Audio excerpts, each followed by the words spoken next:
ഇപ്പോൾ മുൻ front line editor Venkatesh Ramakrishnan നമ്മളോടൊപ്പം തത്സമയം ടെലിഫോൺ ലൈൻ ശരിക്കാണ്. ശ്രീ വെങ്കടേഷ് രാമകൃഷ്ണൻ, വാർത്തകൾ നീക്കം ചെയ്തത് സാങ്കേതിക പിഴവ് മൂലമല്ല എന്ന് മെറ്റ റിപ്പോർട്ടർ ടിവിക്ക് നൽകിയ ഔദ്യോഗിക വിശദീകരണത്തിൽ വ്യക്തമാക്കുകയാണ്.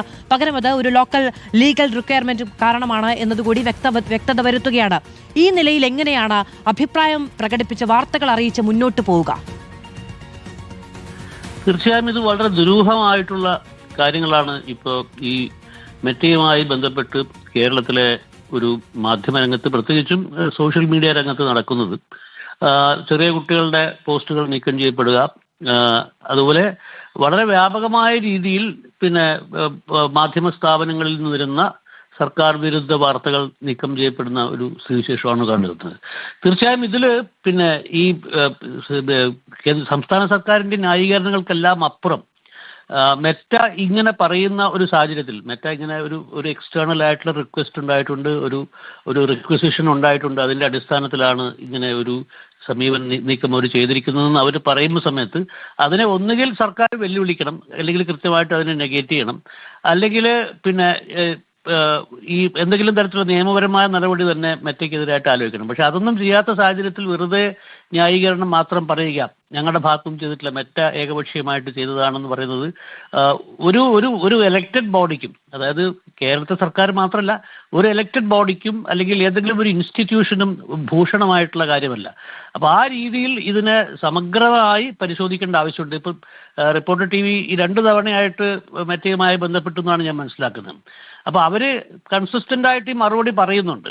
അപ്പോൾ അങ്ങനെ ഒരു മറുപടി പറയുന്നത് സംസ്ഥാന സർക്കാരിൻ്റെയോ അതിനെ നയിക്കുന്ന ഭരണമുന്നണിയുടെയോ വാദങ്ങൾക്ക് എതിരാണെങ്കിൽ അതിനെതിരെ പരസ്യമായി രംഗത്ത് വരിക. മെറ്റ അങ്ങനെ ഒരു എല്ലാം ശുദ്ധമായിട്ടുള്ള ഒരു സ്ഥാപനമാണെന്ന് നമുക്ക് പറയാൻ പറ്റില്ല. പക്ഷേ അങ്ങനെ ഒരു സ്ഥിതിവിശേഷമുള്ള സാഹചര്യത്തിൽ എന്തുകൊണ്ട് ശക്തമായ പ്രതികരണം സർക്കാരിൻ്റെ ഭാഗത്തുനിന്നുണ്ടാവില്ല, സർക്കാരിനെ നയിക്കുന്ന രാഷ്ട്രീയ മുന്നണിയുടെ ഭാഗത്തുനിന്നുണ്ടാവുന്നില്ല എന്നുള്ളത് വളരെ സവിശേഷമായ ഒരു ചോദ്യമാണ്.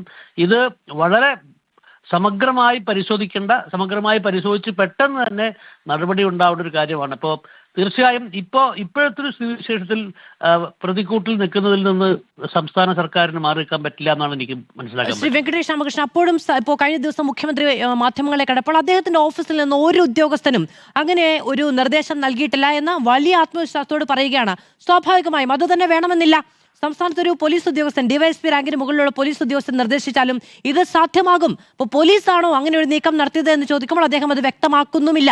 ഇത് എവിടെ നിന്നാണ് ഈ ലീഗൽ റിക്വയർമെന്റ് എന്നതാണ് അറിയേണ്ടത്.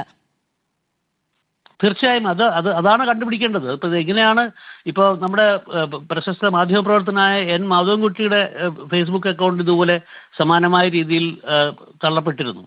അത് ഇതേപോലെ തന്നെ ഇത് എവിടെ നിന്നാണ് ആ സാധനം ഒരു റിക്വസ്റ്റ് വന്നത്, അല്ലെങ്കിൽ എവിടെ നിന്നാണ് ആ ഡിമാൻഡ് വന്നത് എന്നതിനെ പറ്റിയിട്ട് കൃത്യമായ ധാരണ ഉണ്ടായിരുന്നില്ല. ഒടുവിൽ ഹൈക്കോടതി ഇടപെട്ടിട്ടാണ് അത് റദ്ദാക്കി അദ്ദേഹത്തിൻ്റെ ഫേസ്ബുക്ക് അക്കൗണ്ട് രണ്ടാമത് തിരിച്ചു വന്നത്. അപ്പോൾ ഈ ഒരു സാഹചര്യത്തിൽ ഇതിൽ ഈ ഒരു സുതാര്യതയാണ് ഏറ്റവും പ്രധാനപ്പെട്ട കാര്യം. ഇതിപ്പോൾ കണ്ടുപിടിക്കാൻ സർക്കാരിന് പറ്റുന്നില്ല എന്ന് പറഞ്ഞു കഴിഞ്ഞാൽ അത് ഒരു കാരണവശാലും അംഗീകരിക്കാൻ പറ്റുന്ന ഒരു ന്യായീകരണമല്ല. വളരെയധികം നന്ദി ശ്രീ വെങ്കടേഷ് രാമകൃഷ്ണൻ. അദ്ദേഹം ഫ്രണ്ട് ലൈൻ്റെ മുൻ എഡിറ്ററാണ്. ഞങ്ങളോട് സംസാരിച്ചതിന്. ഇപ്പോഴും പ്രിയ പ്രേക്ഷകരെ, സ്ക്രീനിൽ വളരെ വ്യക്തമായി കാണാം. ഇത് ഇങ്ങനെ ആവർത്തിച്ചു കാണിക്കുന്നത് അത് മനസ്സിലാക്കാൻ വേണ്ടി കൂടിയാണ്, പ്രേക്ഷകർ മനസ്സിലാക്കാൻ വേണ്ടി കൂടി തന്നെയാണ് ആവർത്തിച്ച് ഞങ്ങളിത് സ്ക്രീനിൽ കാണിക്കുന്നത്.